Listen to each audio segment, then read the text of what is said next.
So mga sangkay, ang Russia nga po ay naglabas na ng isang napakalakas na weapon. At ito po ay ang kanilang pinakamalakas na nuclear sa buong mundo. Totoo yun mga sangkay. Yung nuclear na inilabas nila ngayon, yun po ang pinakamalakas na nuclear sa buong mundo. At malalaman nyo po ngayon mga sangkay. Anyway, bago tayo magpatuloy sa mga hindi pa po dyan nakakapag-subscribe sa ating YouTube channel, makikita nyo po yung subscribe button sa baba ng video na to. I-click nyo lamang po yung subscribe, i-click ang bell at i-click nyo po yung all. Kasi dito lamang po tayo nag-upload ng mga video patungkol po sa mga nangyayari sa ating mundo, labas ang politika sa Pilipinas. Pandaigdigang balita itong Sangkay World Talks, alright? So, kung gusto niyo ng mga ganitong klaseng topic, alam niyo na ang gagawin. Sa mga nanonood po sa Facebook, i-follow niyo po yung ating Facebook page. Okay, guys. So, eto nga po ang ganap ngayon. Ayon po sa report, unahin po muna natin to bago yung pinakamalakas na nuclear sa buong mundo.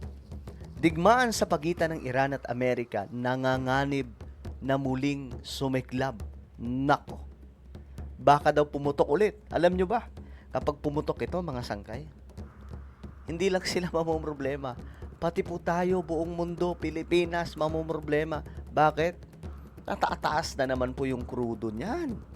Tataas na naman po yung oil. At kapag mataas yung oil, yung inflation, malala din. Tapos, yung oil sa mga gasolinahan or mga pagasan, mga sangkay, talaga nga namang ang sakit sa bulsa. Nananatiling nasa alanganin ang tigil putukan sa pagitan ng Estados Unidos at Iran matapos tuluyang tanggihan ni US President Donald Trump ang pinakahuling counter-proposal ng Tehran. Okay, kaya po tinanggihan. Actually, tinawag pa nga po yun ni Donald Trump na basura eh. Kasi nga po wala daw po talaga kakwenta-kwenta itong yung agreement or yung gustong mangyari ng Iran, yung deal na ginugusto nila. Kasi parang pabor po ata yun sa kanila lahat. Anyway, yung Amerika pala ngayon, no, si President Trump, nasa China ngayon mga sangkay.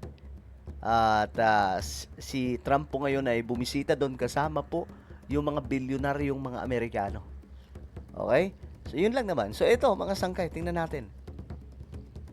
Sa kabila nito, nagbabala naman ang mga matataas na opisyal ng Iran na handa ang kanilang hukbong sandatahan sakaling may panibagong agresyon mula sa Estados Unidos.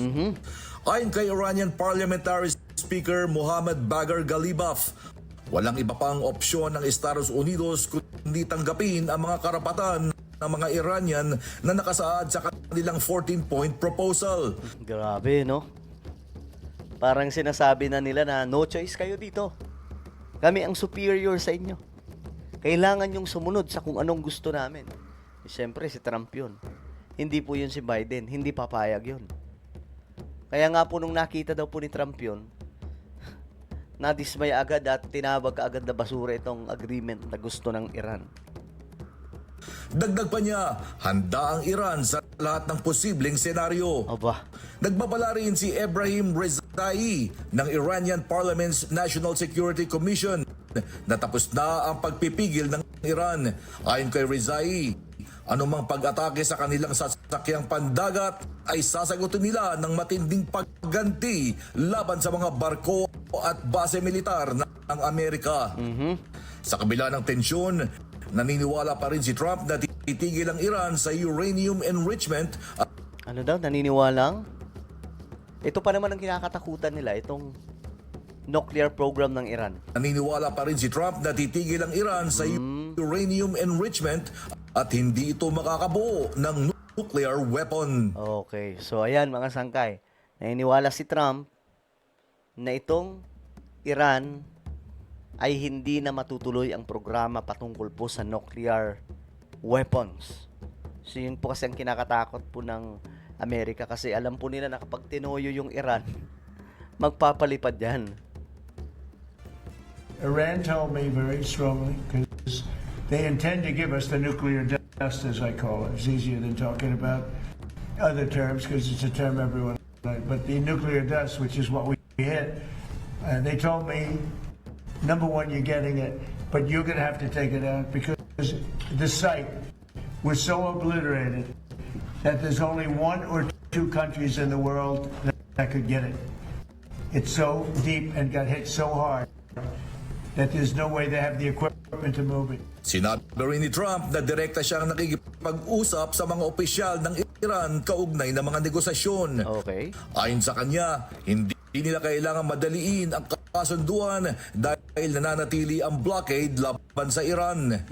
Samantala, umaabot na sa $29 billion ang tinatayang gastos ng digmaan ng Estados Unidos. Grabe. Ang laki na no? Mambihirang digmaan to. May mga nagsasabi nga po na itong war daw po ay business. I don't know kung paano naging business yan, mga sangkay. Laban sa Iran.